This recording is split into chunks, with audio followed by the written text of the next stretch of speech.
I find that when I'm in thriver mode, I want to be around other thrivers.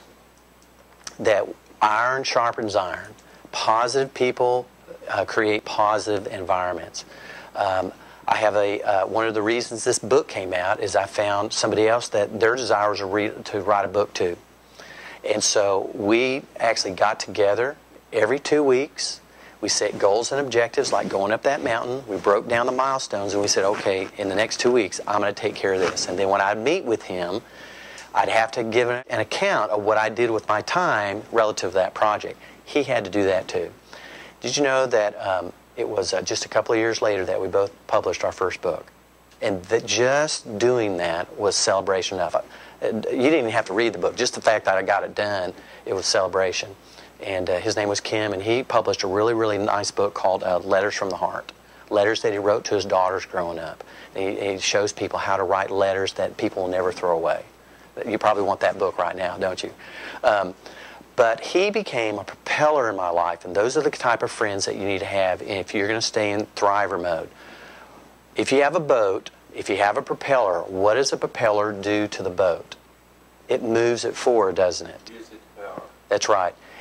Without the propeller, the rudder won't work.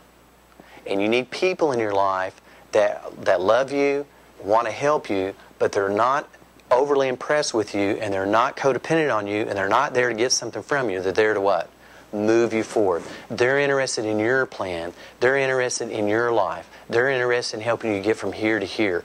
They're usually have high goals themselves, and they push you to have high goals. Okay, and when you don't reach your goals, or you don't reach your objectives, you know what? They gently tell you, you need to get with a program, or you need to change your goals. You need to move forward. And propellers are the ones that take you out of the stand and blaming and telling other people this is how you play the game, and they tell you to what? You need to get on the field, pick up the bat, and start swinging. These are the propellers. You have to be honest. Yeah, be honest and sincere, okay?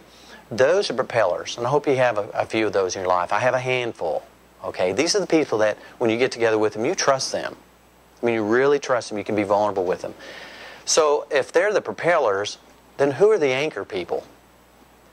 Anchor people are the ones that keep you anchored to what? They keep you anchored to your problems. They keep you anchored to the things that happen to you. They're the ones that when they get together, they actually initiate conversations. They want to hear about that nasty divorce. They want to hear about your lousy marriage. They want to hear about your business problems, because they want to talk about what? They want to talk about the same thing. And if you find that you're spending a lot of time with your anchors, you may find that you're going to have a negative self-talk pattern. If you start spending time with propellers, you're going to find that these are the people that are moving you what? Forward. They're moving you forward. Anchors versus propellers. Do you have propellers in your life? Sure. Yeah. You got anchors in your life? Yes, sir. Yeah. You know those park benches, when you go to Burkeville Park, they have those park benches there? And, you know, you get these, that's what, I have a picture of survivors. They like to just sit at the park bench, and they have the survivor club, and they'll sit on the bench together, and they invite other people, oh, you're hurting, come sit with us. And if you're not careful, and that's healthy, only to a point. Another thing is, have you ever broken your arm, or broken something? And what does a doctor do when you break your arm? Puts on a what?